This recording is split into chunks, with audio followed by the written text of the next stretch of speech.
muito bem-vindos, mas muito bem-vindos mesmo a mais um episódio do Pode A Mais, o podcast do Portal A Mais.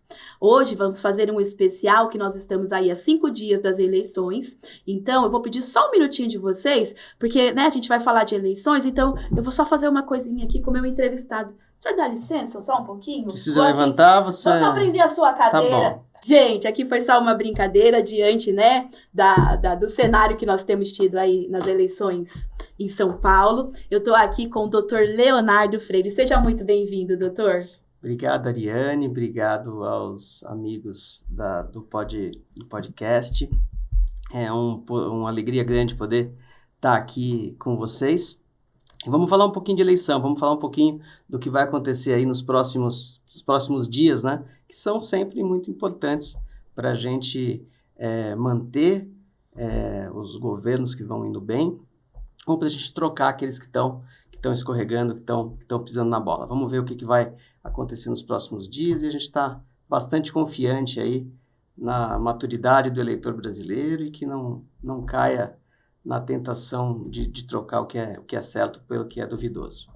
Obrigada, doutor. Doutor Leonardo Freire, que é da Leonardo Freire a Leonardo Freire Sociedade de Advogados. Ele atua principalmente na região aqui do Alto Tietê, em direito eleitoral. E o senhor já está há um bom tempo aí trabalhando com isso, né, doutor? Sim, já advogo eleições desde o ano 2000.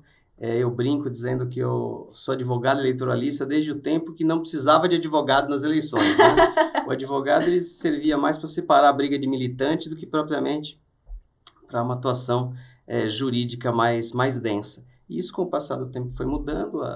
As assessorias jurídicas, as advocacias contenciosas acabaram ganhando algum protagonismo nas eleições.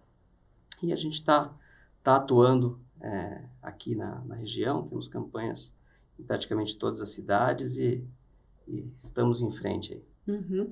E eu trouxe o doutor Leonardo hoje, que aí desde 2000, então são quase 25 anos, né, atuando em direito eleitoral, para a gente fazer o quê? Um apanhado do que pode, o que não pode nessa reta final, né? São 5 dias aí, eu acredito que os nervos, né, fiquem à flor da pele, né, doutor? Então a gente vai falar um pouquinho do que pode e o que não pode ser feito nessa reta final aí. Vamos começar falando para os políticos, doutor, o que pode nessa reta final, o que é válido? Na verdade, a propaganda eleitoral, né, genericamente falando, ela vai até a véspera da eleição.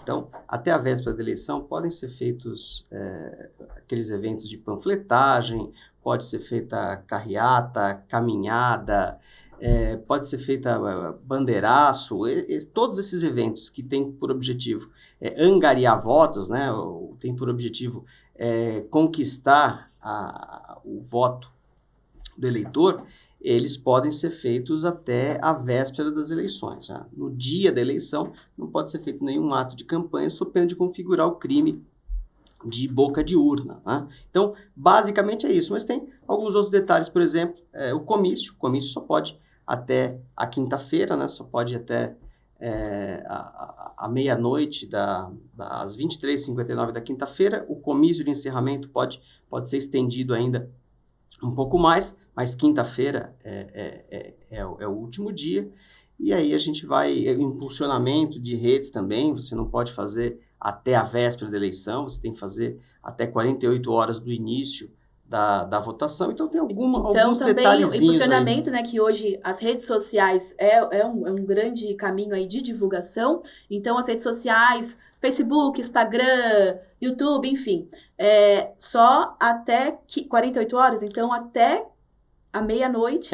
Não. É 48 horas do início das eleições. Então, 48 horas do início das eleições é a quinta-feira. Quinta-feira. Quinta-feira, dia 3. Uhum. Importante salientar que o comício também o comício, só falar das ideias, né? O fechamento, não pode nada além disso, não pode churrascada.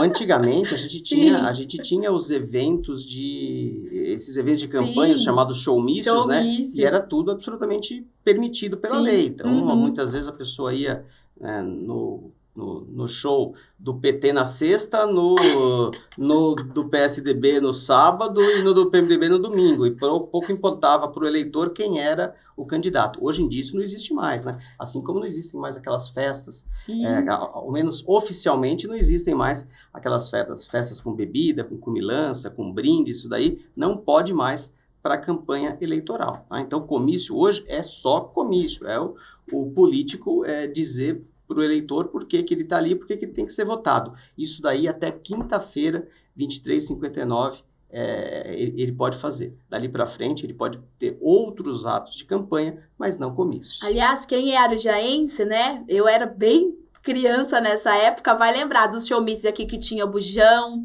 Demônios da Garoa, que era sempre que o pessoal trazia. Vamos dizer assim, uma memória afetiva do município. E, doutor, e nessa reta final também acontece muito as fake news, né? Existe uma fórmula, tem como aí a gente fala para o eleitor se bloquear disso? Existe, assim, que dica que o senhor dá para quem está nos assistindo? As fake news, elas são, na verdade, uma doença que ganhou uma proporção grande, mas que não é exatamente uma novidade na política. A diferença é que aquela fofoca que era contada de vizinho para vizinho, né, ela tomou uma proporção enorme por conta das redes sociais. Então, não existia o WhatsApp antigamente, mas existia, né, aquelas pessoas fofoqueiras que disseminavam as suas mentiras, também, dependendo do município, também de maneira rápida, né? Mas, claro que numa proporção muito menor do que hoje. Um grupo de WhatsApp hoje, você faz um estrago enorme. Sim. Um post no Instagram, um post no Facebook, no TikTok, você faz um estrago muito grande. Então, o eleitor tem que ter maturidade para entender o que está acontecendo, tem que ter maturidade para entender o entorno, tem que tomar muito cuidado com os aventureiros, muito cuidado com esse pessoal que chega para apresentar uma novidade, que na verdade nem novidade né? Porque o cara está se baseando em estratégias muitas vezes antigas, mas com uma roupagem diferente, né? E saber que não existe quem conserte avião com ele em movimento, né? Então, assim, tem coisas que são tão fajutas, né, que não deveriam sequer tomar a atenção das pessoas, mas, infelizmente, a gente vive um momento de que a comunicação simples ela atinge muito mais o resultado do que alguma coisa que exija um pouco mais de estudo, ou um pouco mais de pesquisa, ou um pouco mais de raciocínio do eleitor. Então, se ele recebe lá uma mensagem de 3, 4, 5 palavras, e que não signifique no fundo nada, né? Porque aquelas 4, 5 palavras não vão resolver nada efetivamente, sim, mas que dê uma mensagem ali no momento, é o que serve e é isso que sai compartilhando. Muitas pessoas compartilham sem assistir o vídeo até o final. Pega só o comecinho e... recebe lá um vídeo de 1 minuto, você assistiu 10 segundos e você já compartilha. E às vezes o truque está justamente em colocar dali para frente a mentira, colocar dali para frente a distorção do fato. E a característica das fake news é justamente essa, você pegar um fato que realmente existe e introduzir nele alguns elementos que são falsos e mudar totalmente o final da história, mudar totalmente o teor daquela informação. Então, a fake news clássica não é aquela que o cara conta uma mentira tão absurda. Não, é você pegar uma fala, às exato, vezes. Você não conta uma mentira tão absurda que você bate o olho e vê que é mentira. Vamos pegar mas você começa a contar uma verdade e aí você muda os elementos e você leva a uma falsa conclusão. E aí é o que mais pega. Mas, infelizmente, muita gente recebe isso daí e compartilha sem olhar. Pode até estar cometendo crime. Sim, é importante salientar que pode ser penalizado, claro, quem compartilha fake news, né? Hoje existem, demora um pouco? Demora, mas pode chegar. Demora, mas principalmente aquelas pessoas que estão envolvidas em eleições e que, de alguma forma, ou são apoiadores ou pretendem disputar uma hora ou outra, a conta chega. Essa pessoa vai estar inelegível em algum momento, vai ter que pagar uma multa eleitoral, se ele não pagar não pode disputar uma eleição. Então, assim... a gente tem que ter responsabilidade com aquilo que a gente transmite, né? Não podemos simplesmente chegar, gostei gostei da figurinha que tem Vou aqui, compartilhar. vou compartilhar, não dá. Uhum. E ainda, a respeito de pegar essas falas, eu vou utilizar um exemplo clássico aqui, que foi um político do Amazonas, o Amazonino Mendes, que ele disse uma frase, né? E aí repercutiu aquela frase do morra. Mas não, ele estava em uma conversa, em uma comunidade, né? Que tava lá, as casas estavam caindo e tal, e ele já tinha oferecido, olha, eu ofereci pra senhora isso, mas você quer ficar aqui? Morra, então! E foi nesse sentido, entendeu? E pegaram só o quê? O morra. É que nesse momento, todos nós, em algum momento, né, acabamos falando alguma coisa que não devemos falar. Sim. Ou acabamos falando alguma coisa que dê para se aproveitar no contexto errado. Né? Então aqui, na nossa conversa, eu tenho certeza que se pegar algum trecho do que você fala, um trecho do que eu falo, ou se ficar o tempo todo pegando aqui a minha feição, alguma hora você vai falar alguma coisa, eu vou fazer uma cara totalmente estranha, esquisita, ou que não entendi, ou que estou com raiva, ou qualquer coisa parecida com isso, e aí você coloca uma frase, você corta, mostra para minha cara, e com esses truques, né, você acaba criando justamente a fake news, que eu não falei nada daquilo, aliás, eu falei, mas não naquele contexto, eu reagi, mas não àquela pergunta, eu fiquei bravo, mas não porque você se posicionou contra o que eu pensava, e aí você junta tudo isso e transforma numa peça de propaganda eleitoral, que aí é o grande problema, né? Porque enquanto não deveríamos fazer isso nem com outras questões do dia a dia, mas quando você traz isso para a eleição, quando você faz esse tipo de montagem para dizer vota nesse e não vota naquele por causa desse vídeo, aí é crime mesmo e tem que ser punido. A justiça eleitoral, eu acho até que pega leve demais com esse tipo de coisa. E senão nós somos punidos, né? Claro. 4 anos. Não são 4. Dependendo de quem você coloca, Sim. e ele toma conta ali do poder, o reflexo disso vai ser por gerações. Verdade. Vai ser por gerações. Até porque, às vezes, entra um salvador da pátria... Pseudo, né? Ele conta a história que ele né? Então, ele entra como salvador da pátria porque o cenário anterior era muito ruim. Então, você tem um político com muita rejeição, entra um cara que vai resolver todos os problemas. E aí ele passa 4 anos de um governo catastrófico e volta o anterior, que não era bom também. Ou seja, a única hipótese do ruim voltar é ele ser pior.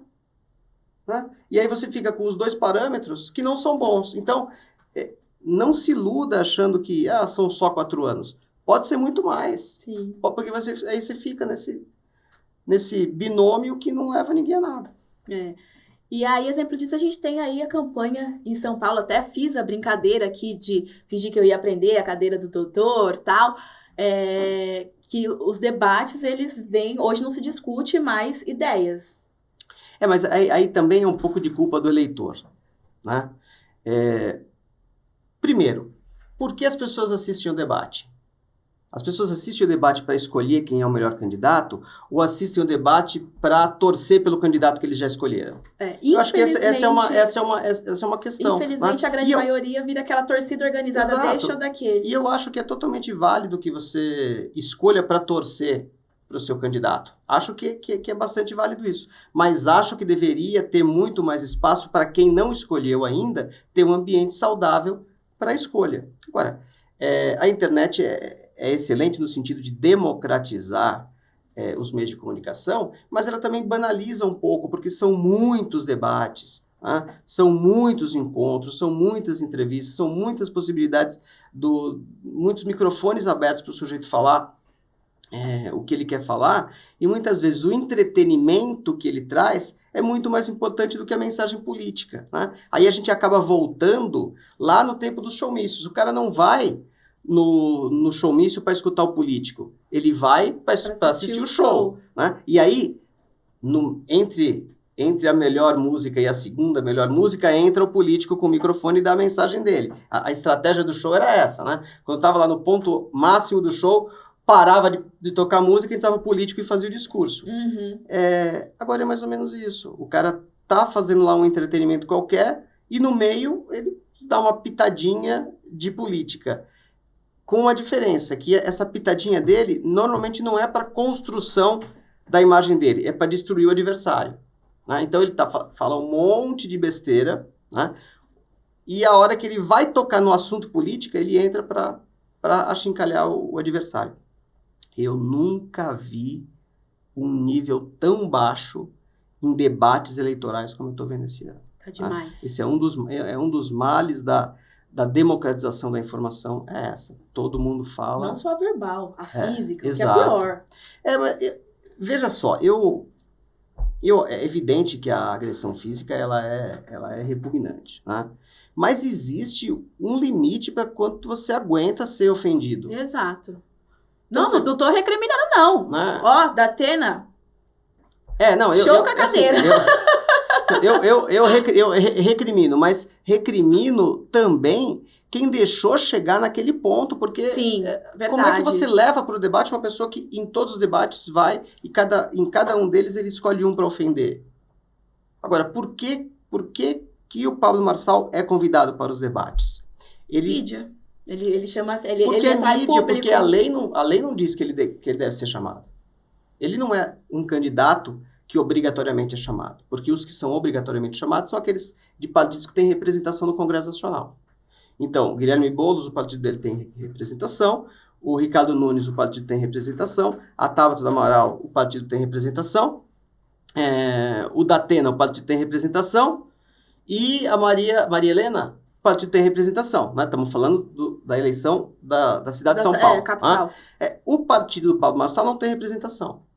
Então, ele não, obrigatoriamente, ele não seria convidado para o debate. Por que ele é convidado? Porque aí entra a questão da comunicação, entra a questão de que o mundo gira em torno de dinheiro e o mundo gira em torno, evidentemente, de quem compra as cotas comerciais e vai divulgar ou não aquele programa. Né? Então, sem o Pablo Marçal, rende X. Com o Pablo Marçal, rende Y. Não adianta depois que você usa a fórmula financeira, né, para chamar o cara para ganhar dinheiro, você achar que o cara está passando do limite, que o cara está desrespeitando o apresentador do debate. Porque você, né, empresa jornalística, bancou isso daí. Você bancou que o cara podia ir para ofender o seu funcionário, porque ele não estando ali, você ganharia menos dinheiro. Inclusive, o Tramontina segurou muito bem, entendeu? Enquanto jornalista, ele segurou muito bem no flow, ele se manteve ali e conseguiu, né? Tudo bem que terminou com a própria agressão entre os assessores lá no Duda, mas assim, ele enquanto mediador, ele segurou muito bem e acabou com o Marçal, entendeu? Mas assim, já estava montado o espetáculo, né? É o que eu disse, é alguma coisa já mais ou menos prevista, né? Talvez você não convidasse, né? E aí quando eu falo de mídia, eu falo em geral, né? Sim, Se fosse eu, o dono da empresa de comunicação, faria a mesma coisa, né? Não convidaria para visitar minha casa, né? Mas para o meu programa, onde eu tenho cotas comerciais para vender, eu chamaria. Por quê? Porque dá retorno, né? Só que depois é incoerente eu reclamar que o cara não respeita o meu apresentador, né? Essa incoerência existe. Agora, claro, com ele participando tem X visualizações, com ele não participando tem Y. Isso daí faz diferença porque a gente tem contas para pagar no fim do mês. Verdade. Mas não tem segredo com relação a isso. Isso é o que acontece. Entendi. E no próximo dia 6 de outubro, né, vamos fazer aqui uma rapidinha só do pode e não pode realmente. Doutor, o que o eleitor pode no dia 6 de outubro? O eleitor, ele é o dono da eleição. Ele pode quase tudo, né? Então, ele pode sair de casa com a camiseta do candidato, ele pode sair de casa com adesivo do candidato, ele pode sair de casa com bandeira, ele pode ir votar com isso tudo. Né? O que ele não bandeira pode... também pode? Pode com qualquer adereço que identifique a vontade dele, eleitor, ele pode circular na rua e ele pode votar. O que ele não pode é ficar com esse adereço para cima e para baixo dentro da escola onde ele vai votar. Né? Porque aí, se não configura justamente Mas quer ficar na praça, pode? Se ele quiser ficar na praça, ali quietinho, sem pedir voto para ninguém, sem distribuir panfleto, pode. O santinho não pode, viu, gente? Você não pode fazer pedido de voto. Né? O que você pode é a manifestação silenciosa da sua intenção.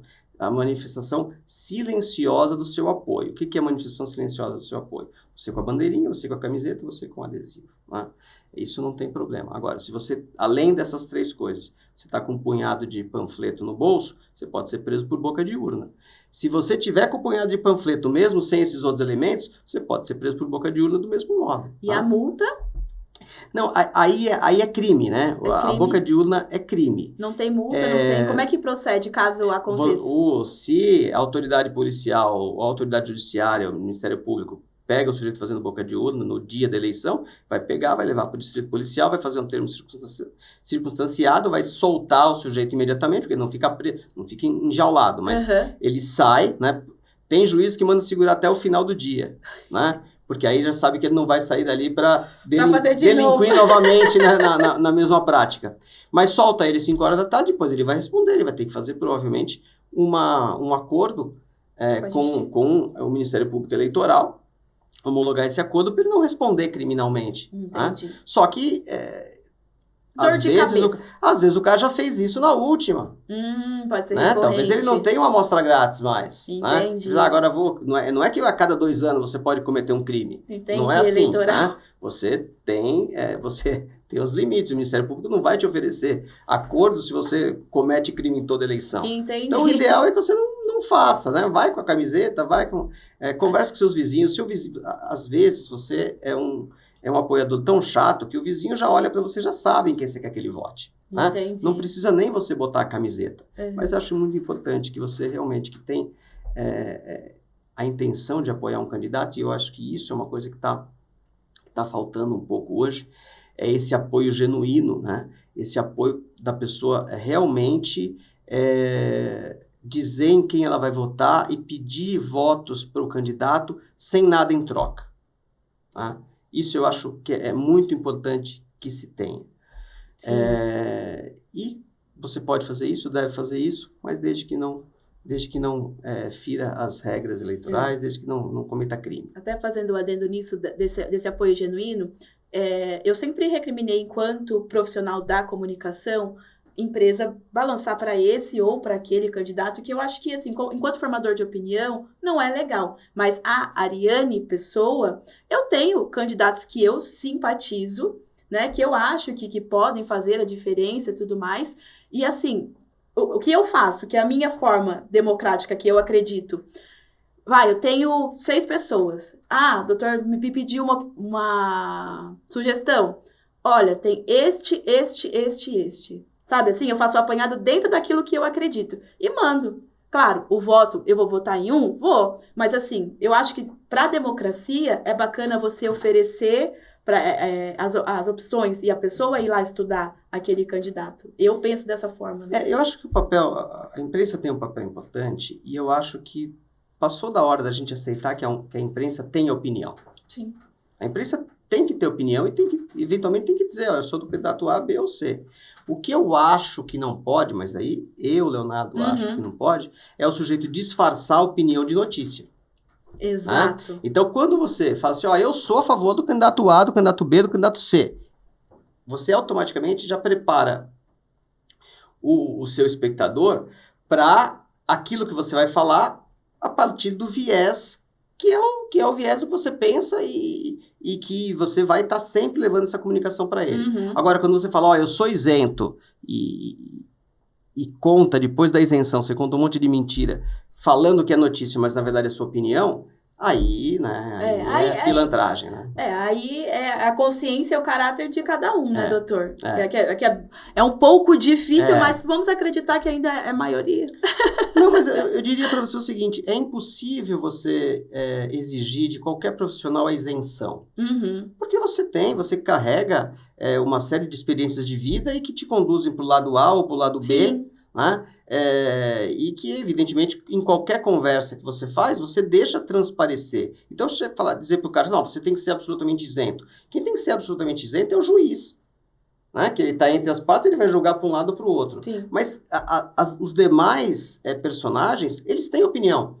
Seja em relação às eleições, seja em relação a outras questões do dia a dia, as pautas de costumes, pautas econômicas, internacionais, sei lá, qualquer assunto, você tem o direito de ter as suas opiniões, né? E aí, a gente trata a imprensa, às vezes, com uma injustiça muito grande, achando que a imprensa não tem esse direito. Como se a imprensa não fosse feita, composta por pessoas que individualmente pensam assim. Né? Então, a gente precisa respeitar isso. Mas a imprensa também precisa se ajudar e não, repito, não disfarçar opinião de notícia. Né? Se a imprensa... Só porque você é simpatizante seja qual desse, for, não vai... Seja o Estadão, seja a Folha de São Paulo, seja a Rede Globo, seja o SBT, seja lá qual for, né? Você eu acho que pode se posicionar, deve se posicionar, mas o leitor ou o espectador, ele tem que saber, estou ligando aqui porque a linha é essa. Ou se você tiver, assim, um equilíbrio muito grande, você falar, eu tenho esses apresentadores que falam que são desse lado e tenho esses outros que falam... Tem esse jogo de cintura para poder balancear. Porque, aí sim eu entendo que você está sendo democrático, entendeu? Porque você está dando abertura para todos. Mas né? assim, eu vejo alguns veículos de comunicação com alguns comunicadores que eles têm opiniões que são tão contrárias ao que eu penso, que eu, se fosse dono do canal de comunicação, eu teria dificuldade de pagar um salário para esse cara. Né? Teria dificuldade de falar, eu não teria essa grandeza de falar assim, não, vamos colocar um que pensa como eu penso e outro que pensa totalmente diferente de mim e as coisas que ele fala me agridem. Difícil, e aí no final do mês eu pago para os dois, né? Eu acho que uma das características do capitalismo é você pegar o seu dinheiro e fazer com ele o que você bem entende. Que você bem entende. E o meu dinheiro eu gostaria de pagar só para quem pensa como eu. Não tem nada mais autoritário do que isso, mas é o que eu gostaria. Então, o eleitor, ele pode, que a gente estava falando, e isso já não vale para o candidato. Não, o candidato pode também. Ele pode também estar com a bandeira dele. O candidato pode também andar de um lado para o outro. A mesma coisa, só não pode pedir... Normalmente vai votar com a camiseta dele. O candidato, ele é um pedido de voto ambulante. Né? Então, se ele está andando no meio do povo, né, dia da eleição, ele já está pedindo voto. Né? Só que ele também, igualmente, ele não pode panfletar, ele não pode fazer discurso, esse tipo de coisa ele não pode fazer. Uhum. E o que não pode, aquela coisa assim que sempre é típico de eleição... Às vezes acaba pegando. Compra de voto. Compra de voto, né? Qual que é a penalização, doutor? Se for pego ali no ato realmente presenciar? Porque aí que tá, tem que ver qual é o conceito de compra de voto. Qual que é o conceito de compra de voto? Que quando você compra um celular, você entrega o celular e recebe o dinheiro. Tem essa troca. Né? E a compra de voto não tem essa troca, porque a pessoa vai até a urna, você não sabe o que aconteceu, não tem comprovante de nada. Então, normalmente, pelo que se tem notícia, o que se faz de compra de voto, o candidato reúne lá X pessoas, né? E contrata como se fosse para fiscalizar a campanha. E aí ele fala assim, em qual urna você vota? E depois eu vou saber se você votou ou não. Às vezes é mentira, nem vai saber nada. Né? Porque se tiver mais de um voto ele só vai saber se só tiver um voto na urna. Se tiver mais de um, ele já não sabe quem foi. Sim. Né? E costuma fazer desse jeito. Eu te dou 50 agora, eu te dou 50 depois se eu ganhar e tal. Então tem várias estratégias. Mas tem também um eleitor que vende para 3, 4.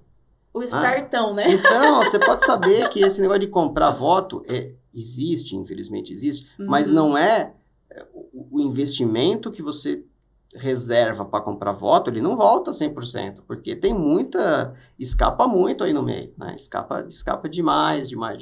Então, mas normalmente as pessoas fazem assim, desse jeito, né? Me reúne aí 5, 10 pessoas que você sabe que são de confiança, dá o dinheiro pro cara que reuniu as pessoas e de alguma forma tem que confiar, não tem jeito. Entendi. Doutor, qual que é a dica, né, assim, qual que é a sua consideração final, assim, que o senhor passa para o eleitor para o próximo dia 6 de outubro? O eleitor, ele precisa atentar para o que está acontecendo ao redor, né? A eleição municipal é uma eleição que deve levar em conta a necessidade mais imediata do eleitor, é aquilo que você abre a porta da sua casa e você já está na calçada e vê o que está acontecendo. Então, pouco importa para o eleitor do município qual é a posição do Itamaraty em relação à guerra do Golfo. Tá? O que importa para ele é se o posto de saúde abre de sábado ou não abre de sábado. O que importa para ele é se tem vaga na creche. O que importa para ele é se o trânsito flui bem. O que importa para ele é se a Guarda Civil promove algum tipo de conforto para ele ou dá uma sensação de segurança, né? O que importa para ele é se as árvores estão cortadas. O que importa para ele é se o asfalto está esburacado. Então, o eleitor do município ele tem que sair um pouco dessa guerra ideológica que é para o andar de cima, que é para a eleição de daqui 2 anos, e escolher o que efetivamente interessa para ele na eleição local, né? Não estou dizendo que você não deve escolher baseado nesses princípios ideológicos que norteiam, como eu disse, norteiam todos nós, desde os primeiros dias de vida, né? Não estou dizendo isso. Mas estou dizendo que o que mais importa, né, para as eleições municipais é o que toca mais diretamente no coração, no bolso, né, no dia a dia do eleitor. É isso que ele tem que analisar. Olha ao seu redor. Se a sua cidade melhorou nos últimos anos, a opção é a continuidade. Se a sua cidade piorou, a opção é modificar. É muito simples, né? Falando de quem está longe, eu não sei o que está acontecendo em cada uma das cidades, mas basicamente é isso. Se está bom, mantém. Se está ruim, troca. Entendi. E no dia 6, gente, não esqueça o seu título de eleitor. Não é obrigatório, é só se você não souber a sua sessão. O que tem que levar é o documento com foto. Documento oficial com foto, né? Documento oficial com foto. Das 8 da manhã até as 5 da tarde, compareça. Se quiser com a sua camiseta, se quiser com a sua bandeira, se quiser com o seu adesivo. De jeito nenhum com panfletos no bolso, né? E faça uma boa escolha para você e para o futuro da cidade. Doutor, muito obrigada. Foi um prazer receber o senhor aqui. Espero recebê-lo outras vezes para a gente falar sobre outros assuntos também. O senhor que está aqui na cidade também, em Arujá, né? E seja sempre muito bem-vindo ao Pode a Mais. Ariane, obrigado. Eu quero fazer um agradecimento especial. Realmente, para encontrar um espacinho na agenda nesse período é difícil, né? Mas eu queria vir aqui conhecer os estúdios, queria vir conhecer aqui o pessoal do Pode a Mais. Estou à disposição. Sempre que precisar, é só chamar que eu desço a escada e a gente conversa. Obrigada, doutor. Obrigado. E esse foi mais um episódio do Pode a Mais, especial das eleições. Até a próxima.